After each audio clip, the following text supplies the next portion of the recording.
Assalamu alaikum warahmatullahi wabarakatuh. Ni ne naku Sharif Umar Mahadi, da fatan muna cikin ƙoshin lafiya wannan rana ta yau ɗin nan. Ina muku fatan alkhairi. Malam Yahuza Usman. Assalamu alaikum warahmatullahi ta'ala wabarakatuh. Ni ne naku Sharif Umar Mahadi, da fatan muna lafiya. Menene tasrifi? To da fatan muna cikin ƙoshin lafiya, musamman mutanen Kamaru, Togo, Algeria, Mali, Burkina Faso, Mali, South Africa, Abu Dhabi, Qatar da sauran ƙasashe. Ina kowannen mu fatan alkhairi da fatan muna lafiya. Tasrifi, muna yin tasrifi amma ba ma buga kuɗi. Menene tasrifi? Tasrifi ya kasance cewa abu ne wanda za ka sai turare ta hanyar rafanai, musulman rafanai. Za mu iya ba su insha Allahu, kamar ba ni gishiri ne in ba ka manda, mu ba su turare su ba mu dukiya insha Allahu. Amma duk wanda ya ce zai buga maka kuɗi to ƙarya yake, yaudara ka zai yi.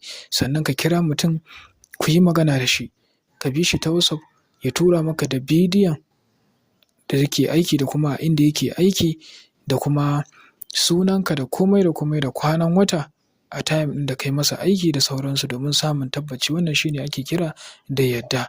Insha Allahu. In dai mutum ba zai yadda ya tura maka da sabon aikin da kuka yi ba da sauransu, to babu yadda. In dai mutum ba zai yadda ya kira ka ta bidiyo call ku yi magana ba, to babu yadda. Tasrifi wani abu ne wanda yawancin mutane da yawa suna yin ƙorafi a kan cewa an yaudare su, ko an cuce su, ko an ha'ince su, an ci amanar su, yasa suke jin tsoro su ƙara komawa domin a sake masu aikin tasrifi.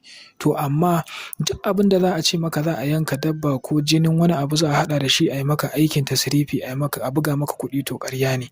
Sannan daga yanayin da za ku yi magana kai da mutum, ya kamata a ce ka gamsu, ko kuma ya kamata ka fahimci cewa wannan mutumi ƙarya yake, amfani yake da bidiyoyinmu da muke ɗorawa, yana ɗauka shi ma yana yaudarar mutane da su insha Allahu. Wannan shi ne. Amma in dai kana so ka samu tabbaci akan tasrifi, sai mun baka tabbaci sannan tukunna za ka yi aiki insha Allahu. Ko mu baka ka yi da kanka, ko ka sai turare ka aiko mana da shi, ko kuma ka zo da kanka mai aiki, ko kuma ka tura da kuɗi a siya.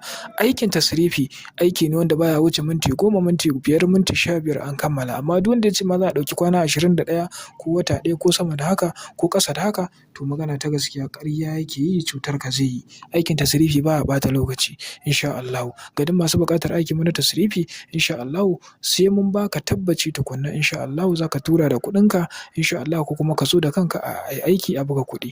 Imma riyal, ringgit, jini, pounds, naira, euro, dala, kowane kalan kuɗi insha Allahu muna aiki, sannan muna aikawa da su ko ta hanyar rafanai zuwa inda kake, ko a akawun ɗinka, ko kuma ka zo da kanka ka zo ka karɓa aikinka bayan mun kammala insha Allahu. To ina kowannen mu fatan alkhairi. Ga duk masu buƙatar aikin mu za su yi mana magana a WhatsApp.